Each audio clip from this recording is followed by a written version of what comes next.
because I prefer room temp Powerade. I don't like cold Powerade. I like cold Gatorade, but not Powerade. Is that a hot take?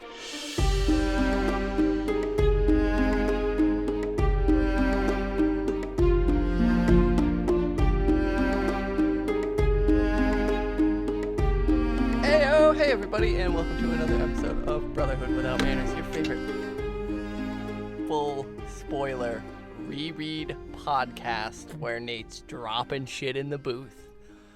I'm your host, Zach. This buffoon sitting next to me, interrupting my intro, is my brother Nate. Ew. He's dropping shit. He was fucking twisting the top off of his Powerade when I said let's take a beat. He's just fucking it all up from the go. We're also joined by Lammy in the booth today. There is Lammy in the booth. One of my nephew's stuffed animals. He was Jude's first, right? And then carried over, so he's been in the family for years. Yeah, that's Jude still. Yeah.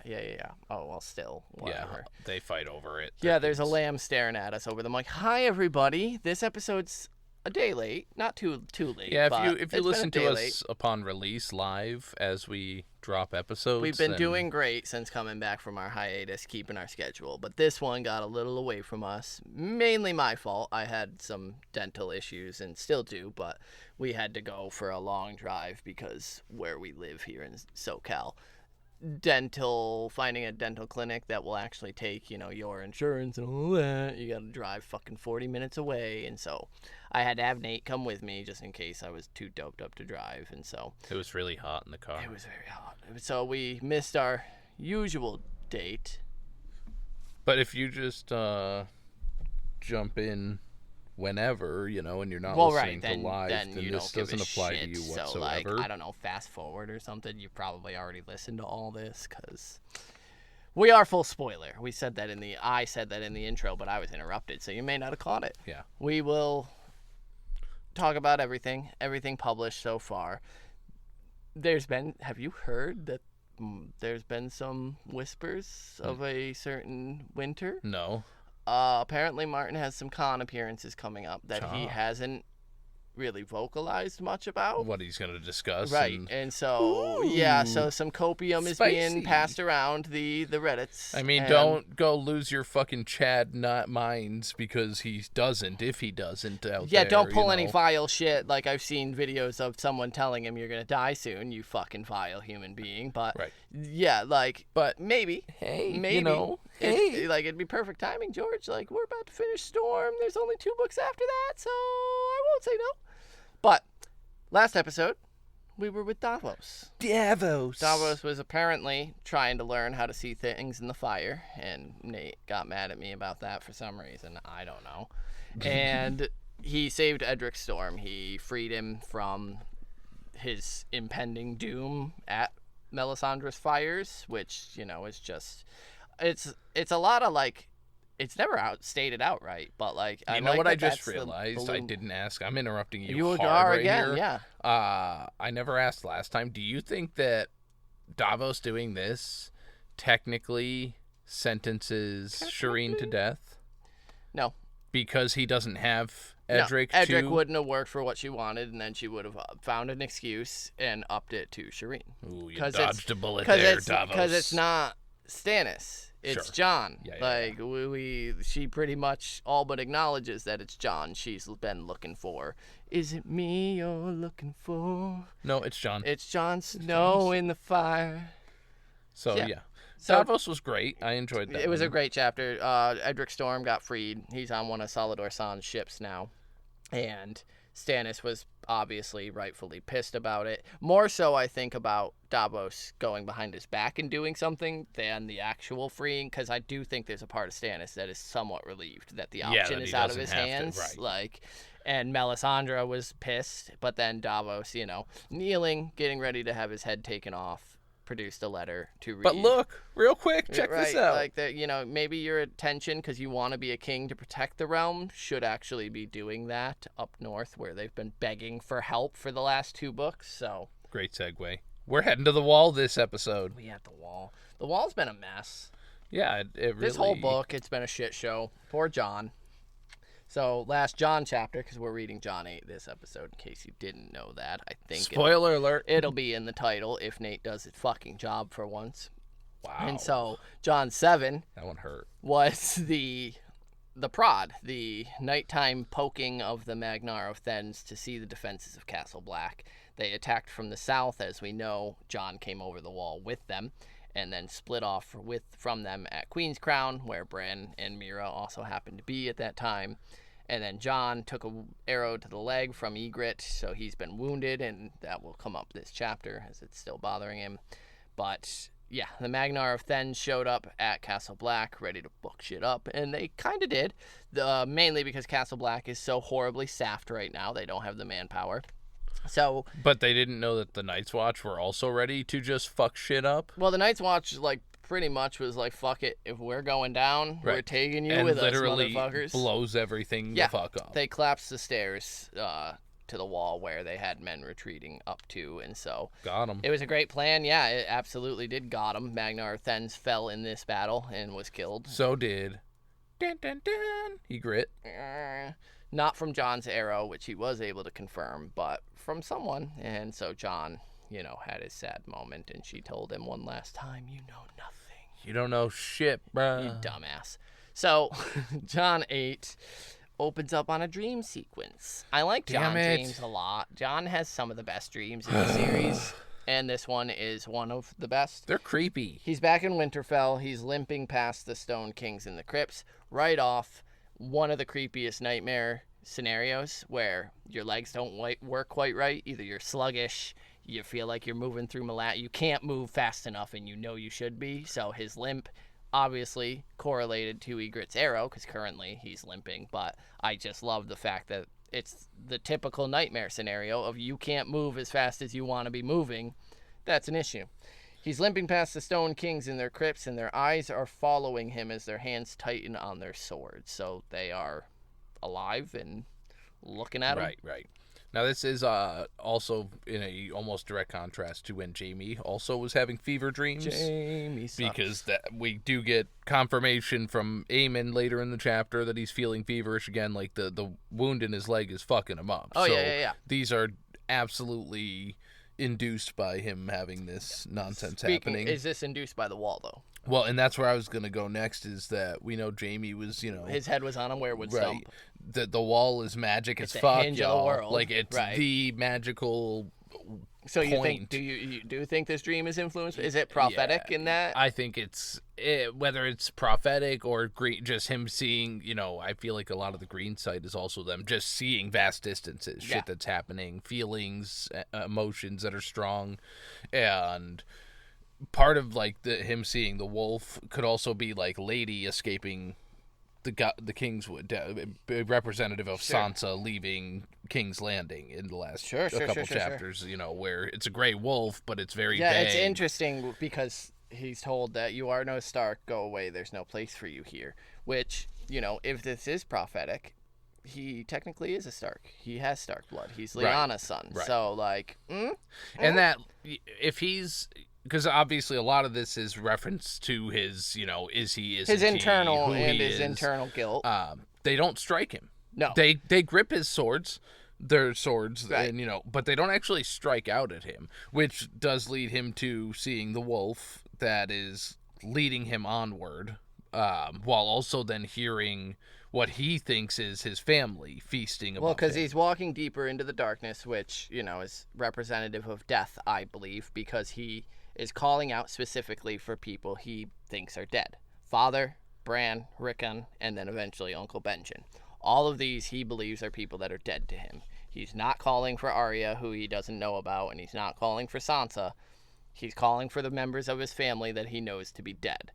And LOL, obviously the big one missing from here is a Mr. Robb, because he, as of this point, doesn't know Robb is dead. But right, and that's where I actually personally believe this is this is Jon. We've gone chapter by chapter of people learning of the Red Wedding and the Purple Wedding.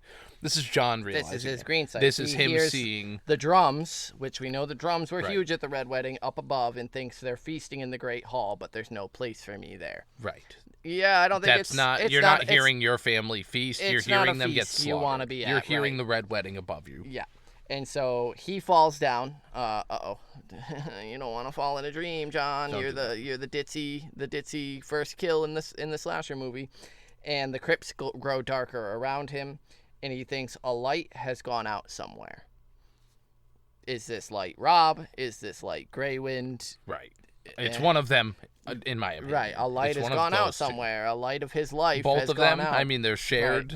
So them. He calls for Ygritte, asking for forgiveness, but sees only a gray, ghastly wolf spotted with blood, gold eyes shining, very reminiscent of the Sansa-rumored spectral wolf that's roaming around the Red Keep after Joffrey's right. death. And then later on, not too much later on, he will straight up recognize this as Summer, not Ghost or any of the other wolves. This is Bran's wolf. So... is this Summer, leading him to a conclusion? Is this Bran? I do feel like it could, as well as what I've already stated, that I believe this is Jon seeing the Red Wedding. Why can't that vision have been enhanced? Because Bran just met with Sam and is thinking heavily about his brother and the Night's Watch and this kid, and so he connected to him.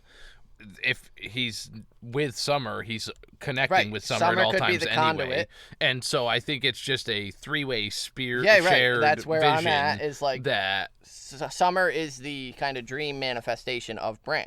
Right. And it's Bran literally leading his brother through the dark with his shining golden eyes. What's that? Bran was out as Summer hunting. Summer was eating their feast. That's why they're covered in blood. See, I think this is a shared green dream. I think both of them might be learning of the Red Wedding at the same time. Well, here. I agree. I just think that it's during that time where Bran is already slipped skins into Summer, and so is more easily susceptible to that shared... And poor Jon is just fucking lost in the darkness, Right. and so he needs little Bran to lead him, and it's sweet, and I love this. I love this whole opening for this chapter. It's phenomenal. But he does wake. He's kind of panicked, but he wakes up in his chambers, his old chambers, his steward chambers under the old bear's chambers Right. at the wall.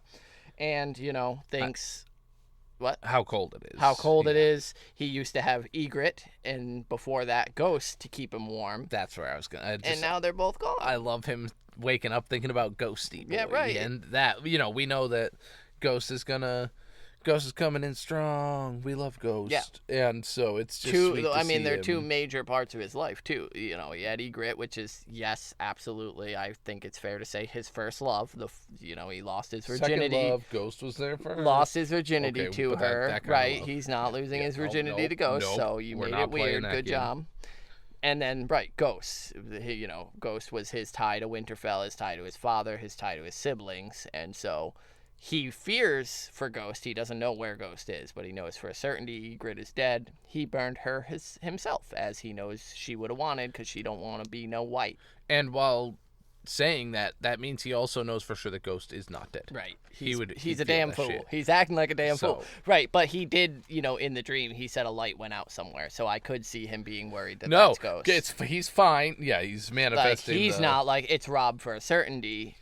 For him, it could be, it was Ghost. Well, he's not able to read the flames like Melisandre can. But he does think, in the dream, the wolf was gray, like Summer, and the eyes. Right. And if Summer is dead, then Bran is truly lost to me, good and for good and all. And that's sad, because he's right. Summer was there and protected him at Queen's Crown. Summer went fucking nuts. He just didn't know Bran had slipped his skin and was in Summer, and so he thinks something to that direwolf is connected to me and is still kind of orbiting me.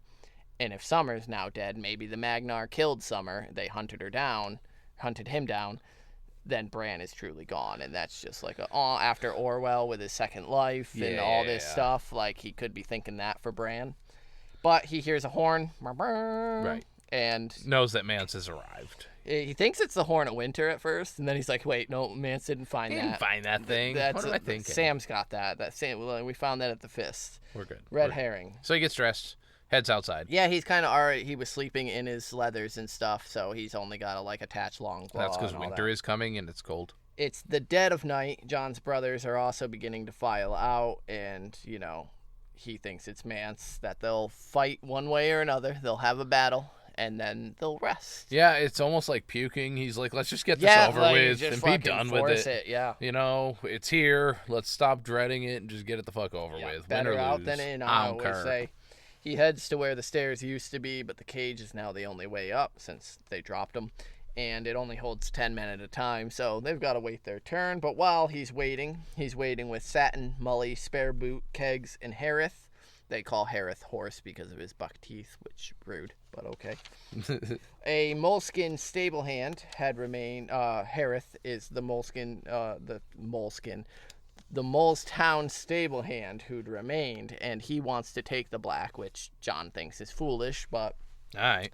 Z had also remained, and Z is one of the Molestown whores who wielded a crossbow. She's the bad bitch. She's a badass, dude. We love Z.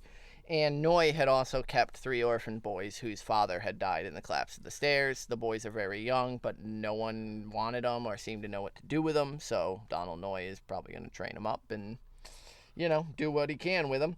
Clytus and Hobb show up. Right there. That's a lost Targaryen. Yeah, sure. They show up in our Clytus and Hobb show up in our passing out cups of hot wine, mulled wine, and chunks of bread. Get something in you before the fucking battle. And Satin asks if it's Mance Rayder, and John says they can certainly hope because the alternative is the fucking others. And John recalls what Mance said on the Fist of the First Men. He went through a whole diatribe, but he sums it up as you cannot fight the dead, Jon Snow. And so, John's like, yeah, we kind of hope it's the wildlings. Hope so. Because that's the better, lesser of two evils. Right. Then we just have to worry about giants. We don't have to worry about not winning entirely. Right, losing everything. So the cage arrives, they enter, they ride it up, and the cold at the top punches John in the teeth. The fire flickers, throwing orange light strangely all around from the iron braziers because the wind is whipping up here.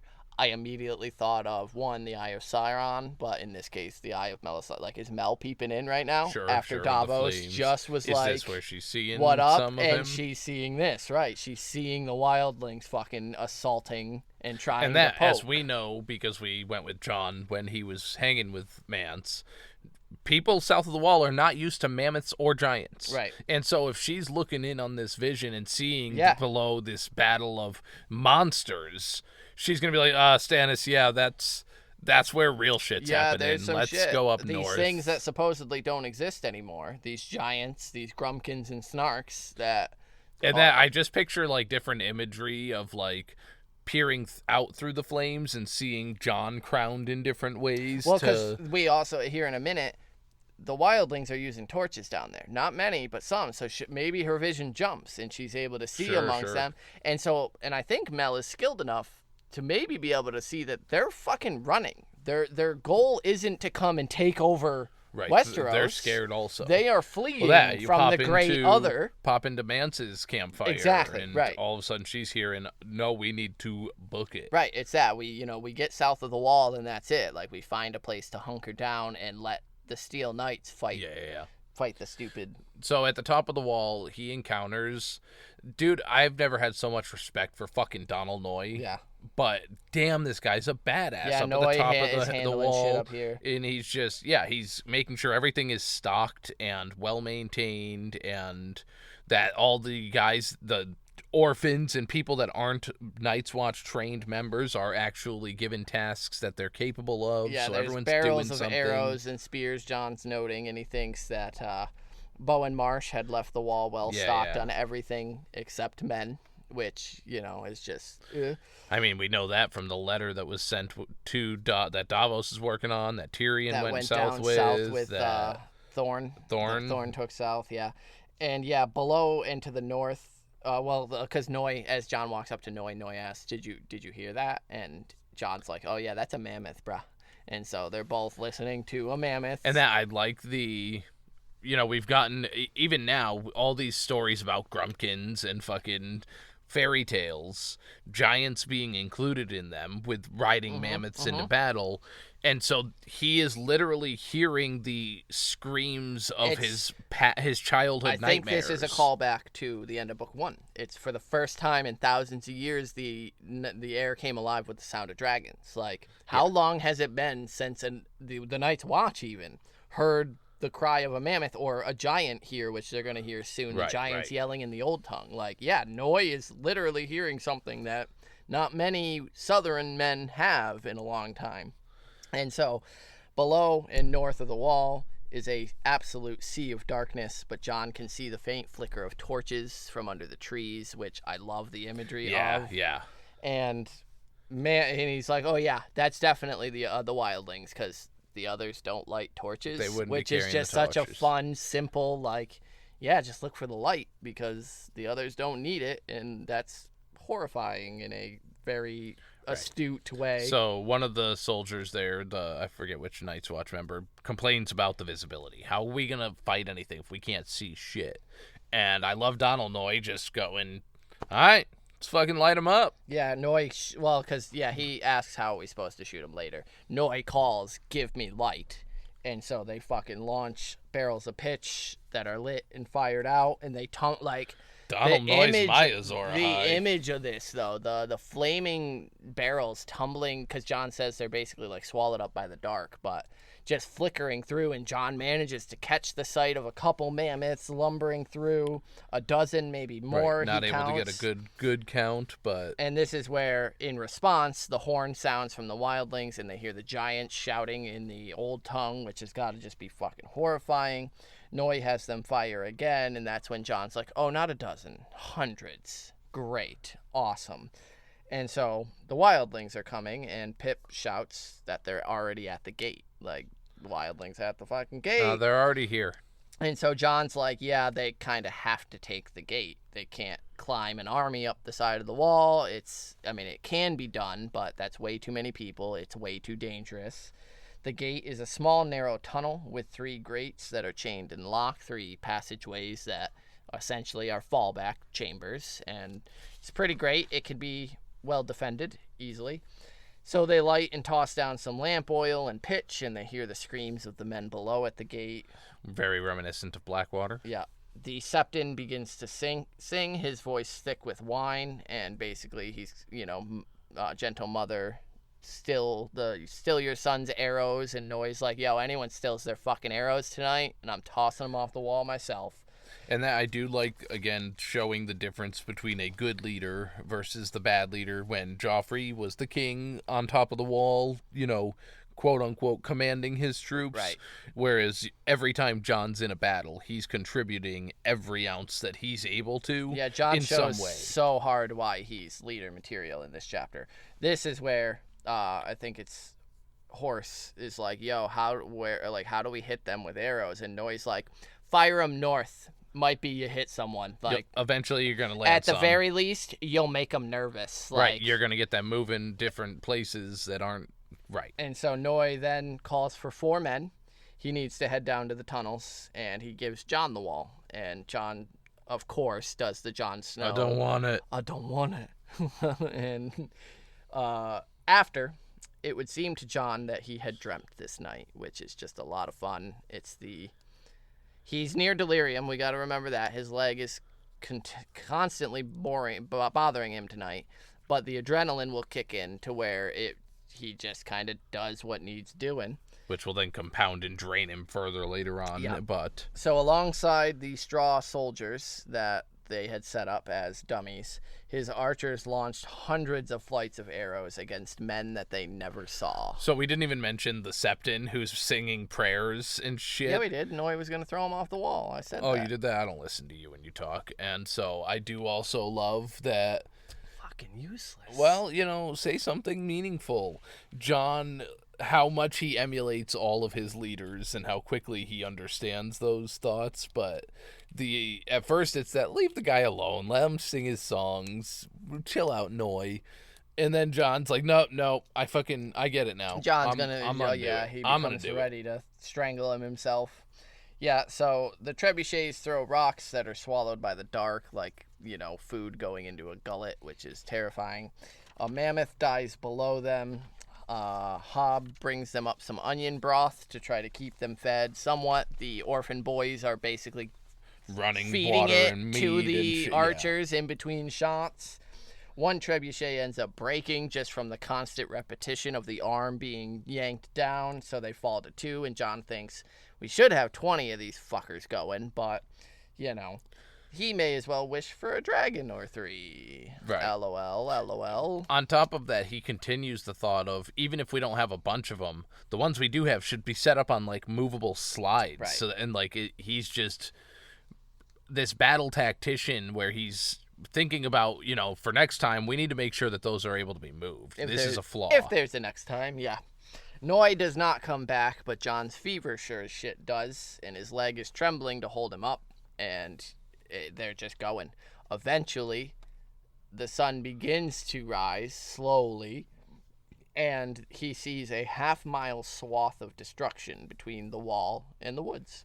There's dead mammoths and giants, and it's a shit show. I mean, good on the Night's Watch. Like, they laid it down. Beneath the trees were all the wildlings in the world, which is just so fun. Such a fun Well, it's that he's literally saying that those ones that are dead in the field are nothing compared to the number that are there. Like, it's so inconsequential. All of them are still right there. And that's when he realizes the Magnar had just been a probe, a dagger in the dark, which it actually says a dagger in the dark. That's not me. That's how Melisandre warns Jon of his impending death in A Dance with Dragons, is daggers in the dark. Like, ha. So, like, how fun that we get that in this book. There are giants riding mammoths that march forward with a big old ram, and Jon's like, "Oh fuck yeah, that'll do the gate. That'll." Right. This is Minas Tirith here. It's the bomber running in, yeah. Like and he's like, "We need to there now, right now." The fury of the wild, he calls it, and Satin begins to despair. He's like, "How are we supposed to stop them?" And then Jon steps the fuck up. The best speech in the history of big battle speeches. The wall will stop them. The wall defends itself. And it works. Like, he goes into go mode. They get inspired. He turns it into kind of a joke where he starts laughing. He's like, what can Mance do to us up here? Like, he's way down there. We way up here. And like, they all kind of even if they get through the gate, we're still way up here. They all start laughing. I mean, it's insane manic laughter. Right. Like, they're all nervous. They're all scared as fuck. But it works. Jon is inspiring them. Has them take out the giants carrying the ram. Right. He wants that fucking ram done. And then immediately has them target the ram itself with burning arrows to light that bitch up. Yeah. And burn it to nothing. Yep. He wants that shit gone. Great. Brilliant. A mammoth does make it to the gate, and Gren and Pip, the dynamic duo, love them, drop oil, catching it on fire, of course, before they send it down, which Lance and Pip is like, got him, and I love it. And it causes their entire center line to collapse as the mammoth begins to rear into other mammoths, and the giant goes fleeing, stomping wildlings underfoot. And Jon thinks when they break hard, which is good and bad. He mentioned that to Mance. There's no discipline. They have no discipline. Right. But it's also like, god damn, like, if the wildlings alone come up against a force of the others, they are fucked. They are so fucked. And so that's it. That's kind of it for the battle for the evening. The wildlings retreat back to the woods, and Jon asks if anyone's hurt, and Spare Boot's like, yeah, they got me in the leg. My wooden leg. And he pulls the arrow out and, like, shows it, and so they all cheer, and Z goes up and kisses Owen flat on the face, and then tries to kiss Jon, but he pushes it. I'm done. I don't want it. I'm done with kissing. Either. I'm done with kissing. I'm done forever. with girls. I'm done with it. I'm done. I had my one, and I'm done. Which, not true. Val, warrior princess. I want Jon and Val together. Probably not going to be them. It's probably going to be Jon and Dany, but whatever. Oh, my God.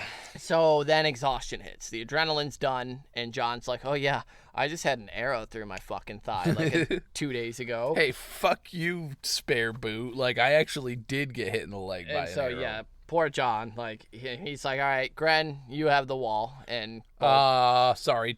Hold on. Did both you say Pip and Gren are Gren's like me, and Pip's like him. It's okay. You said Gren. But as we'll learn, there's no one better. There isn't anyone else to give the wall to. Right. So, yeah. So John is helped down by Pip. And as they descend, Pip is, he's kind of making his Pip jokes. Yo, we fucked them up. Well, he's like, I'm sweating and I'm freezing, and is there anything more disgusting than freezing sweat? Which is just a fun, like, it almost makes him sound like another, like, whited, it's that epitomizing the cold it's just fun. I loved it. And then he's like, oh, John, you're looking rough. Is it your leg? And John's like, yeah, my leg, bro. And so not my girlfriend, and the fact that So they get to the bottom, and he sends Pip to go get the spare key to the gate from Aemon, and this is where we learn that they had debated not even clearing the wreckage of the stairs out of the gate. Right. But Donal Noye was not having it because the gate is too easily and well defendable that it would be folly to just leave it. If they clear it out and from the other side, then they get this. They can block it with corpses as they're killing motherfuckers trying to come through, and so.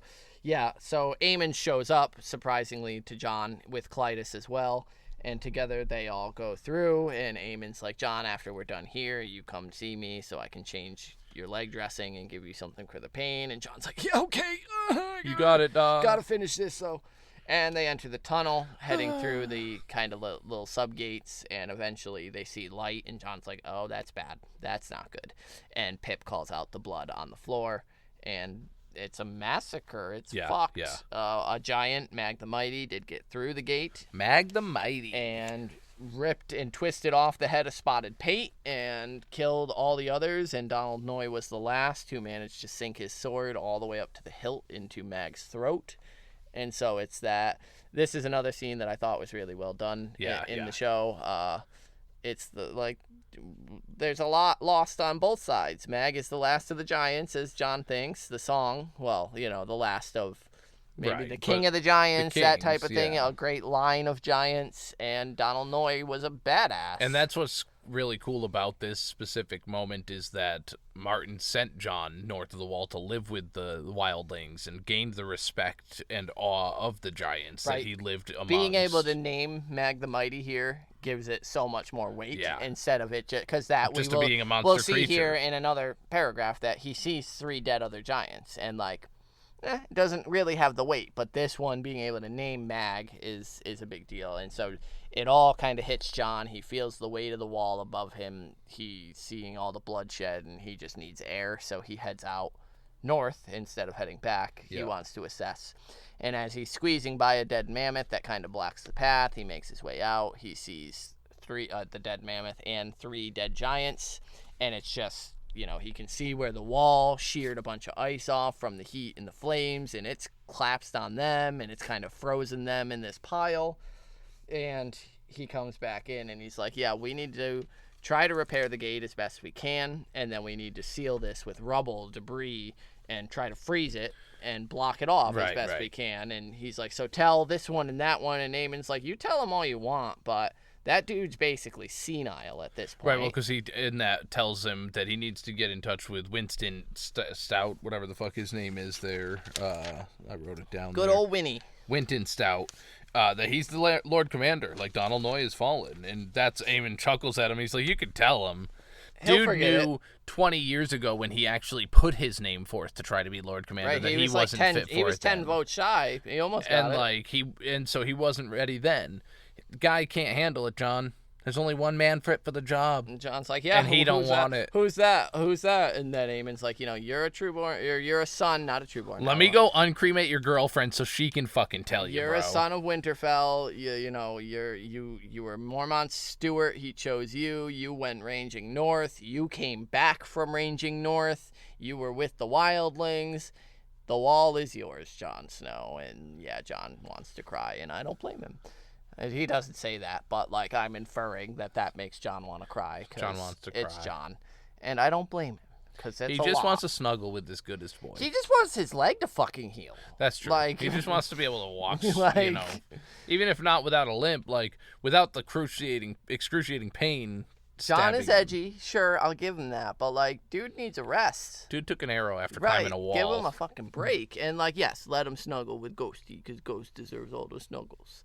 But that's it. That's the chapter. Great fucking chapter. I really like this one. Fun I chapter. really like that a lot of the battle action is happening at Castle Black and with Jon in this book. Like, a lot of the action sequences are Jon's. Because of especially the last two chapters with Jon, it's been him far removed from the battle, handling business from afar. Yeah. Shooting arrows down to explode the stairs, dropping the pitch, taking control of the top of the wall. I skipped over it because we were just kind of moving, but like, his leading is fucking really on display here, because there's a point where like he's having all the archers hold, and he notes like, the wind's in our face, it's gonna reduce distance, so hold, let the wind die down. And that it's very good, because the chapters before, when he was up with Bran, he was showing off his battle prowess, where he was fighting off the whole group of wildlings. Right. His hand-to-hand And now combat, it's that I can't contribute he can that fight way. and he can command. Now let me show you the commanding side. And same with the last one, it was his sort of tactician, where he was able to see what was occurring as it was occurring and call it out of like, oh, here's the wildlings, they're going here for this reason,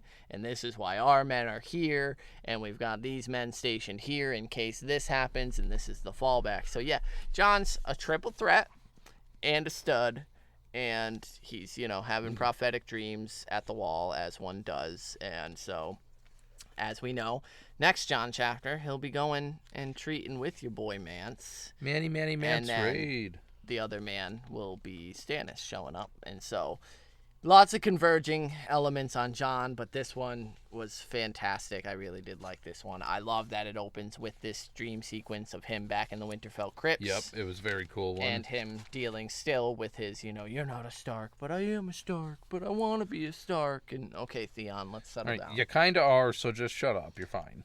But that was Jon 8, so if you have any thoughts on that, please send them in. Next episode, we're joining Arya, y'all. Arya 12. God damn, your girl has a bunch of chapters in. Of course, this is the reveal, I guess, that Arya's alive.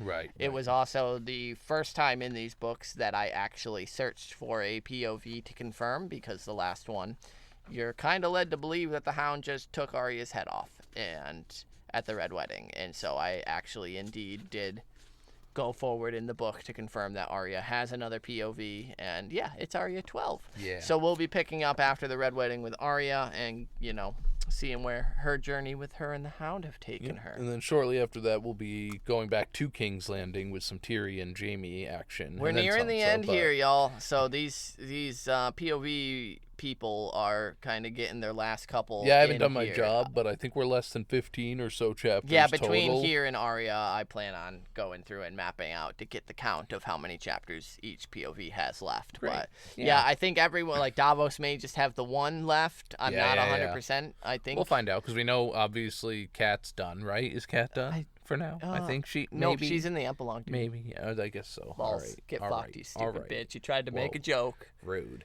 No, rude. You've been giving me. I don't listen. I don't listen when you talk. You've been giving me shit all episode. If you would like to tell me how Zach is rude, send me an email, withoutmannersbrotherhood@gmail.com. You're doing this in front of Lammy. I guess you're right. So you could also send in a message about how Zach is right, I guess. There you go. But either way, like, subscribe. What do they say on the YouTubes? Hit that bell. Hit the bell. Hit that bell. You and I are both having our issues with YouTube. So if you want to just stick to, the podcast platforms, I understand. Right. We're also on the Spotify, Apple Podcasts, YouTube's Audible. greedy capitalist. I think we're on Pandora. Pigs. I think. Are we? Maybe. Check it out and let us know. I love the word Pandora. Like, it's just cool. So I'm like annoyed that us streaming. Is it streaming? They used to be radio. Like they did with Pandora, like it was its own radio. Choose your job. Create Here's a song. your radio. Make a playlist, and then they'll recommend songs. And so I'm a little annoyed that they copped that name, because Pandora is just a great word. I love that word. There's so much what's in the box? Right. What's in the box? Anywho, I think that does it for us. So, Vala de Harris. Peace.